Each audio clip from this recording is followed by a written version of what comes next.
Hablar un poquito de lo que es internas del gobierno, pero estábamos mirando noticias acá con la gente, con Martín y con Alejandro, el tema Ucrania, ¿no? La anexión de Suecia y Finlandia ahora A la a OTAN. la OTAN. ¿Cómo ves eso, Ale?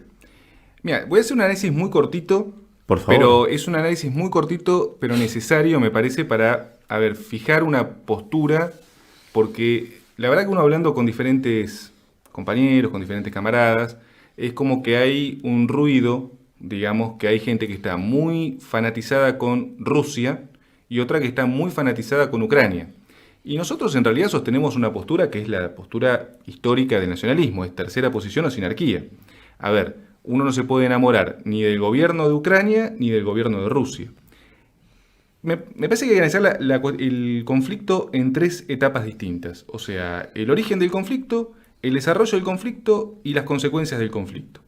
5 minutos. El origen del conflicto. Rusia, desde hace muchos años, que venía generando una condición, un clima bélico con Ucrania. Esto no es que arrancó con que Ucrania anunció que se incorporaba a la OTAN. En realidad el conflicto de las regiones de Donbass y de los alrededores, que Rusia, digamos, dice que estaban siendo atacadas las poblaciones rusas por parte de las malvadas fuerzas ucranianas, esos territorios en realidad históricamente fueron ucranianos, de la Ucrania histórica, que sabemos que Ucrania pasó por diferentes, digamos, regímenes, hasta que cayó en un momento bajo la férula de los zares y después de la Unión Soviética.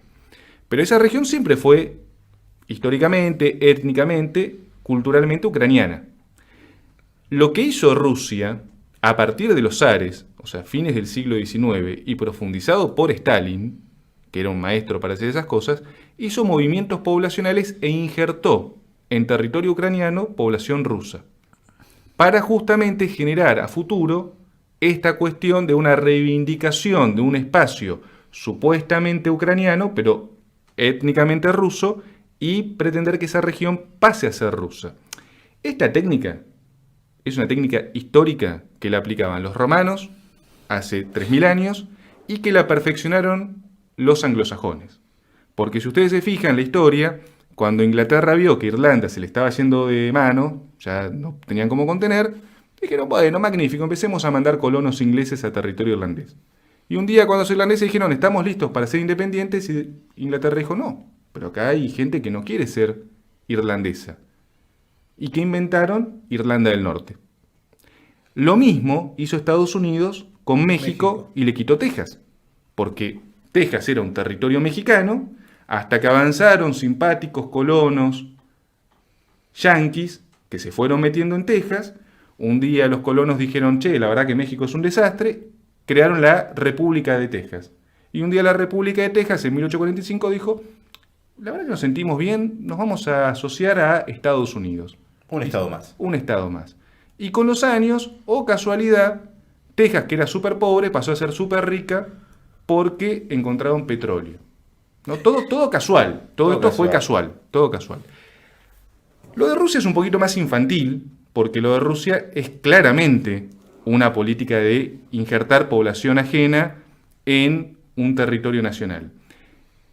Cuando nosotros fuimos con el periódico, esto quiero dejarlo muy claro, cuando fuimos en el 2016 con el periódico Bandera, en ese momento que era el periódico oficial del partido, fuimos a la Embajada de Ucrania, hablamos con el embajador ucraniano, hay que recordar que la Argentina fue uno de los primeros países que reconoció a Ucrania y que Ucrania es uno de los primeros países que en realidad mantuvo relaciones diplomáticas con la Argentina en su momento. Justamente hablamos entonces con el embajador y hablábamos de que Ucrania estaba llevando adelante una política de descomunización. O sea, estaba eliminando los vestigios comunistas de su territorio. Es importante este dato porque después por eso Rusia habla de la política de desnazificación de Ucrania. Es una respuesta rusa a la descomunización que estaba aplicando Ucrania. Ahora bien, actualmente te dicen, no, está bien, el presidente de Ucrania es un impresentable. Sí, el presidente de Ucrania es un impresentable. No tengan la menor duda. El presidente de Ucrania es un títere de Occidente o de la OTAN. Sí, el presidente de Ucrania es un títere. Ahora bien, ¿eso significa que la invasión rusa tenga un fundamento? No. ¿Por qué? Porque si nosotros apoyamos los argumentos que usa Rusia, entonces le tenemos que dar las Malvinas a los ingleses. Porque esa autodeterminación que plantea Rusia en Donbass y en las regiones aledañas de la población rusa es exactamente lo que los kelpers. Los kelpers. Entonces, cuando nosotros... Por eso es difícil resolver diplomáticamente Malvinas. Eso es una cuestión que tenemos clara.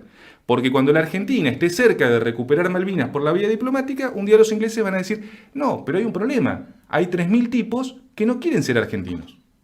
Pero tampoco quieren ser ingleses. ¿Qué cuernos quieren ser? No, quieren ser Malvinas. Entonces quieren inventar el estado de Malvinas, como de hecho Inglaterra inventó Gibraltar, donde montó un casino. Entonces, desde el punto de vista argumental, lo que aplica el argumento de la invasión es, desde el punto de vista del derecho internacional, inválido. Dicen, bueno, no, pero la OTAN. Bueno, a ver, si yo me pongo objetivamente, digo, si te va a atacar Rusia, que es la segunda potencia mundial, tampoco es tan llamativo que los ucranianos digan, bueno, che, a la OTAN nos podrían ayudar porque nos van a hacer pomada. O sea, digo, desde el punto de vista práctico, o sea, digo, desapasionémonos de quién es la OTAN y quién es Rusia. Digo, desde el punto de vista del ucraniano promedio, ¿y qué van a hacer? ¿Colonia rusa o van a trabajar con la OTAN para evitar que los rusos los tomen? Bueno, digo, no es muy difícil de ver. Y eso no significa ponerse del lado de la OTAN, al contrario. La OTAN aprovechó... Está haciendo provecho de eso, sí. Ahora, ese es, digamos, los antecedentes. Ahora vayamos a la guerra. Digo, porque el punto es el siguiente, perfecto. Olvidémonos de los argumentos históricos, quién tiene razón, quién no tiene razón. Avanza Putin. Creo que la operación que está llevando adelante a Rusia se debería llamar Iván Drago.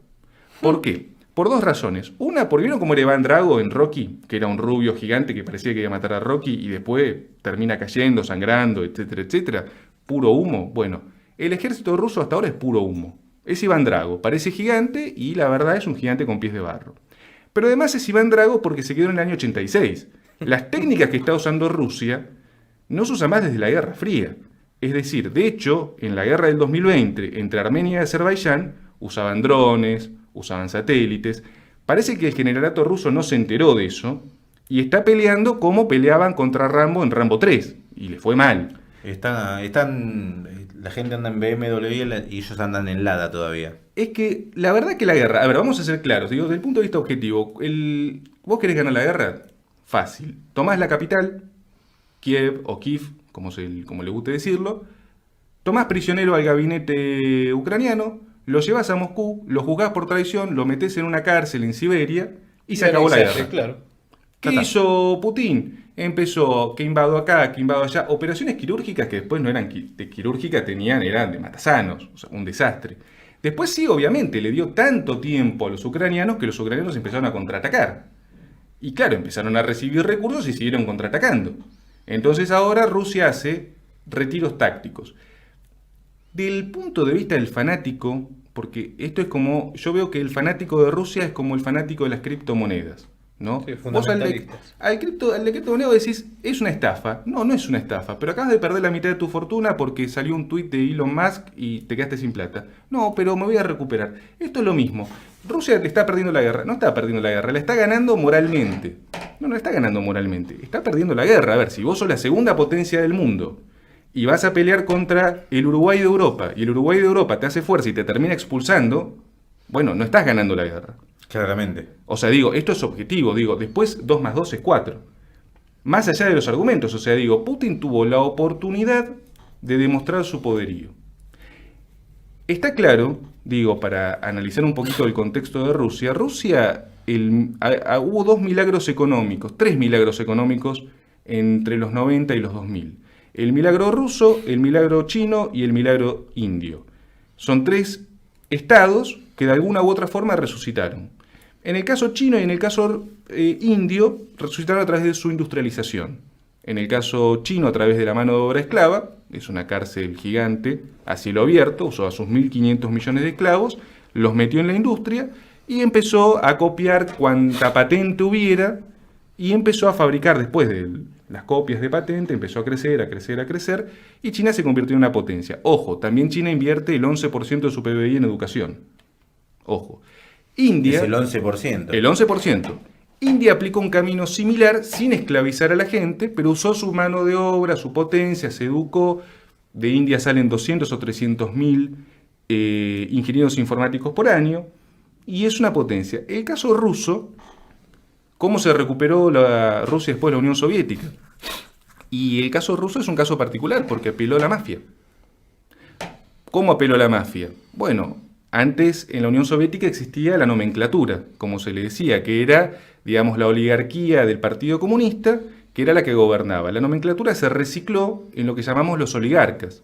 Los oligarcas rusos son los que manejan el negocio de la prostitución, la trata de personas, que las mandan de Europa del Este a todas partes del mundo, de la droga, del hacking, del hackeo informático, del juego clandestino, del juego digital, con la diferencia que, por ejemplo, en la mafia italiana no forma parte del Estado, ni son ministros de Italia. Es la contra del Estado. En el caso de Rusia, la mafia son los amigos de Putin.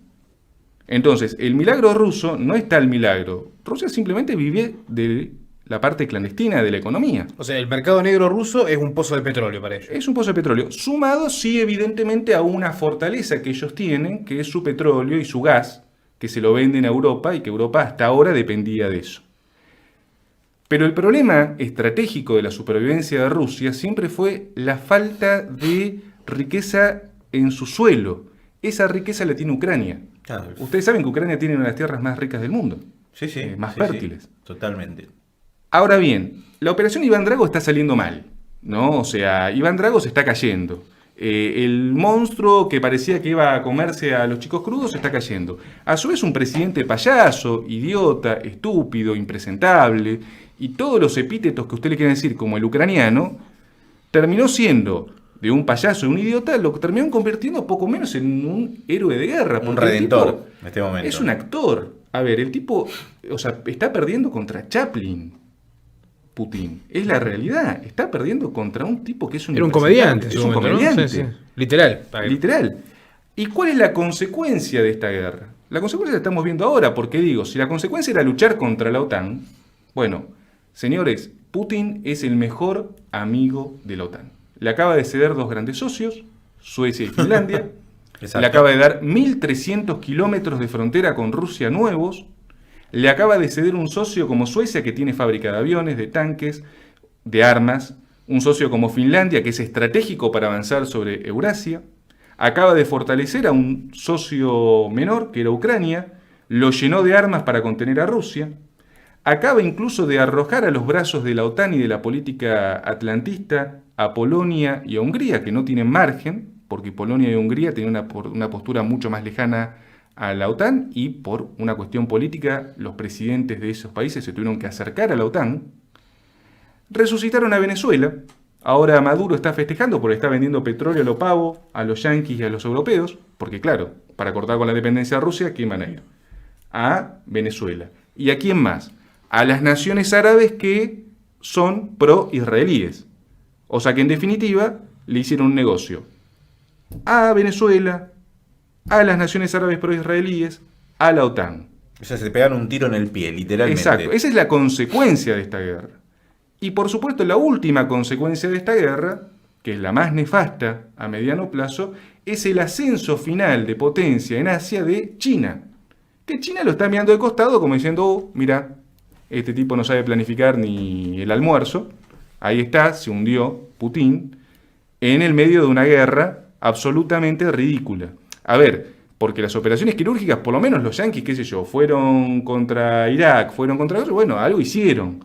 Un desastre hicieron, una masacre, y es una porquería, y la verdad que son unos asesinos. Pero si son asesinos, por lo menos asesinan. En el caso de los rusos dijeron que iban a hacer una cosa y terminaron haciendo otra. Entonces, ¿qué quiero decir con esto?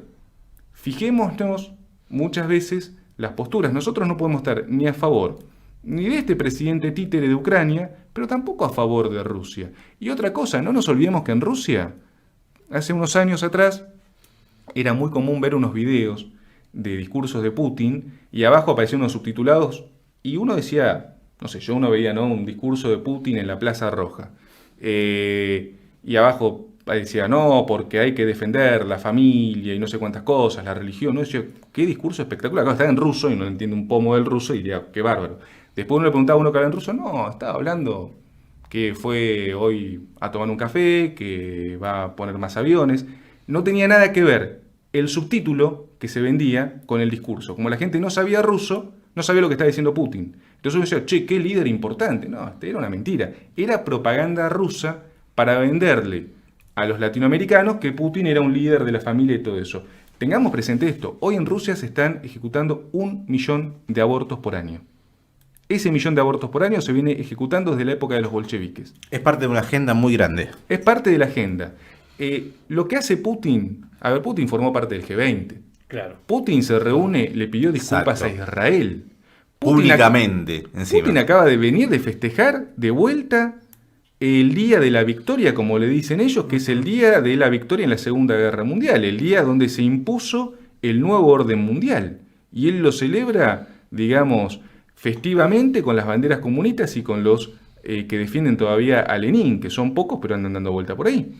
O sea, la política de Putin es igual a la de la momia de Stalin o a la de la momia de Lenin. Es lo mismo. No nos confundamos, porque a veces yo entiendo que históricamente hay una especie de cuestión de búsqueda de algunos, de buscar a ver referentes, y en esa búsqueda de referentes compran espejos de colores. Pero esta discusión que estamos teniendo ahora es una discusión que el nacionalismo argentino ya la tuvo en la década del 60-70, en la década del 40 y del 50, y que Perón la definió muy claro. Tercera posición, ni yanquis ni marxistas.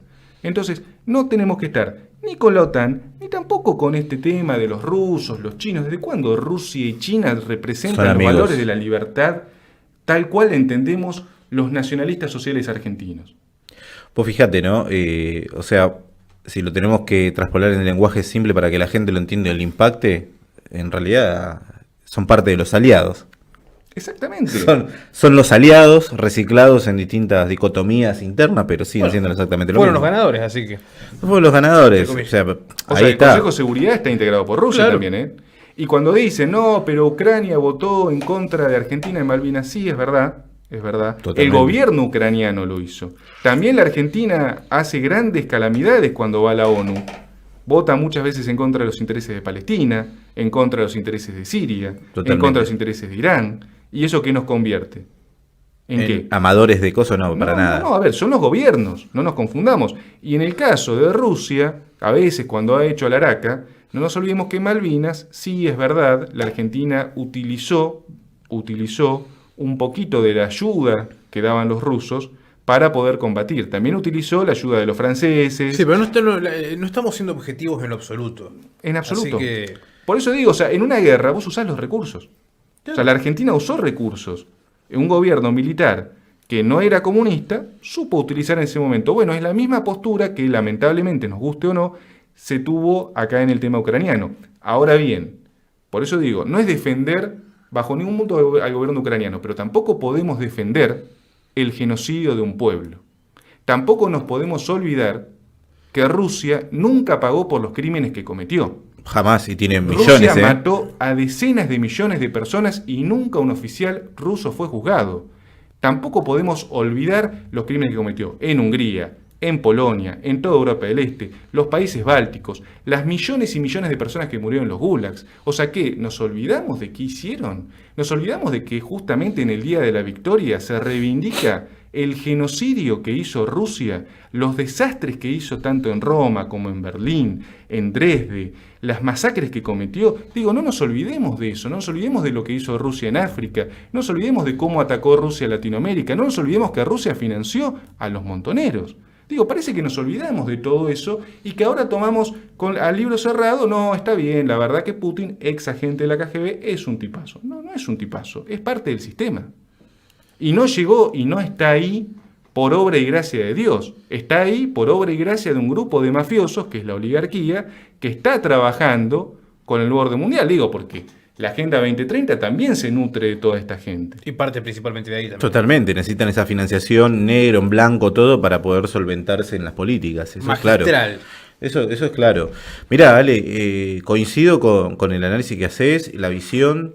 Es claro que nosotros lo más de cerca que nos ha tocado el tema Rusia fue en la época de los 70, con lo que vos mencionaste, ¿no? La subvención a los grupos terroristas, entre otros, ¿no? Porque también estaba Francia metido en eso. Totalmente. Bueno, habían dado una clase magistral ahí en Casa Patria en su momento, que fue un análisis muy exhaustivo de cómo operó directamente los servicios de inteligencia de otros países sobre la nación argentina, y Rusia era un factor importantísimo, obviamente, en la subversión, ¿no?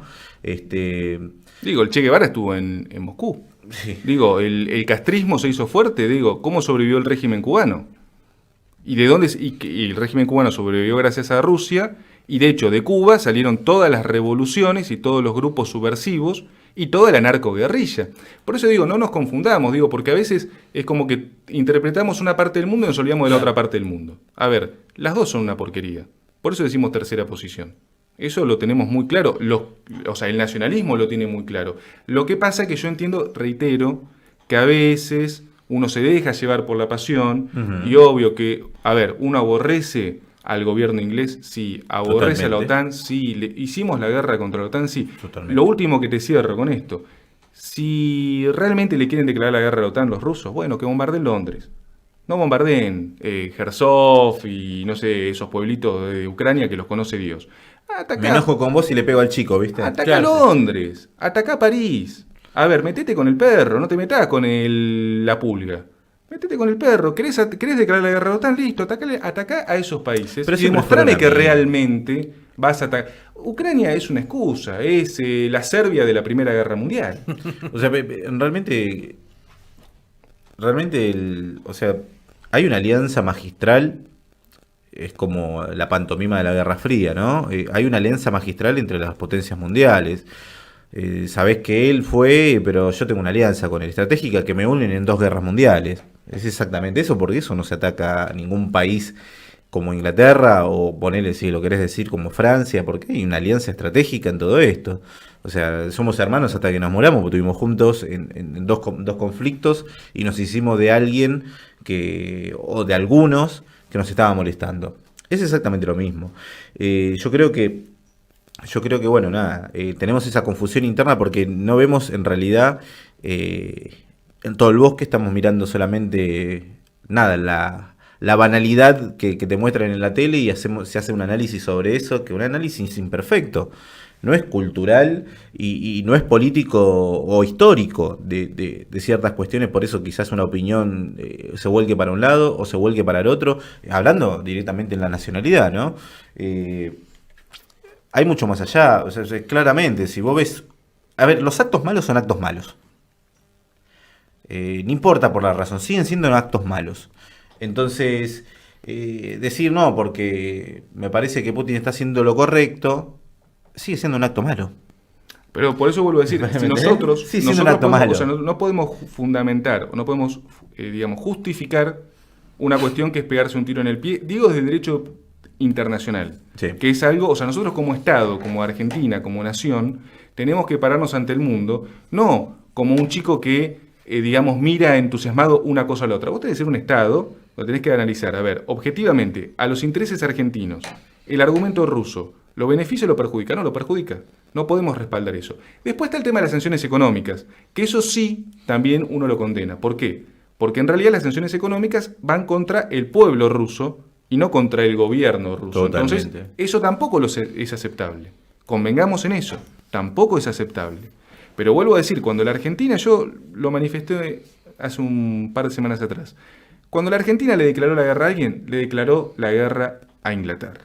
Cuando en su momento Rosas, en la batalla de Caseros, que lo mencionamos hace un rato, apuntó, él tenía a sus soldados, que eran los pocos que le quedaban, de los federales leales, a algunos unitarios que a último momento se dieron cuenta, y de que estaban errados, y ese grupo de lanceros de los pueblos originarios, ¿él qué hizo? Dijo, yo no voy a ir a atacarlo a las tropas de Urquiza, no voy a ir a atacar a las tropas de los unitarios, no, él fue contra el contingente de tropas brasileñas e inglesas que estaba metido en el ejército grande de Urquiza. ¿Por qué? Porque él dijo, a los que yo voy a ir a matar es a mis verdaderos enemigos. No voy a matar a argentinos, me voy a llevar puesto a los ingleses y a los brasileños. Y fue contra ellos. Perdió, pero perdió con honor. La Argentina atacó a Inglaterra. Reitero, no atacó a Chile. porque podríamos haber atacado Agarrado a Chile. Como una excusa. Como una excusa, podríamos haber destruido Chile y después probablemente la Argentina también hubiera perdido. Pero no atacamos a Chile.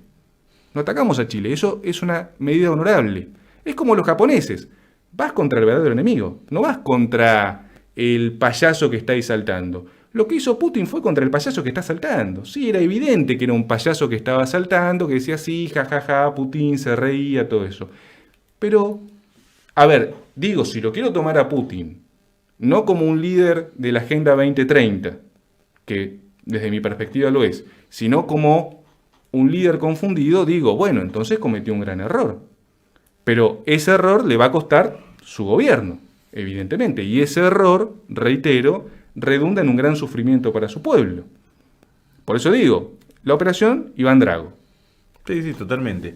La verdad, un análisis impecable, Impecable. De la situación Rusia-Ucrania y de cómo afecta en realidad a la visión del resto, ¿no? Porque ahí está el tema, la propaganda que hay después sobre todo eso, de ambos, ¿no? De ambos lugares, cómo está afectando a distintas poblaciones en Latinoamérica, que creo que son los que, ¿cómo es? Los que están al fondo de todo son los que reciben el peor coletazo, ¿no? Exacto. La ola los golpea más fuerte a los de atrás que a los de adelante.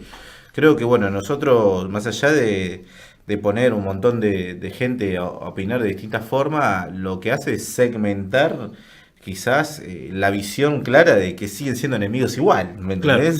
Siguen siendo extraños a nosotros, que de última vamos a terminar siendo intereses de ellos nada más, Exacto. en algún momento, ¿no? Así que bueno, gente, Martín, ¿algo que decía antes de cerrar? No, yo creo que hacía falta un análisis tan completo como el que dio Ale, porque hay mucha gente, como decía también Ale, en la pasionaria, a veces desconectamos ciertos cables históricos, desde el Holodomor, la depresión Sí. vietnamita, y pretendemos, digo pretendemos para no tildar a nadie, sino como una Sí, cuestión sí. general, pretendemos tapar 20 agujeros con tierra para uno, ¿viste? Y me parece que era totalmente necesario, ¿m? Para despejar dudas y para plasmar una visión tercer posicionista.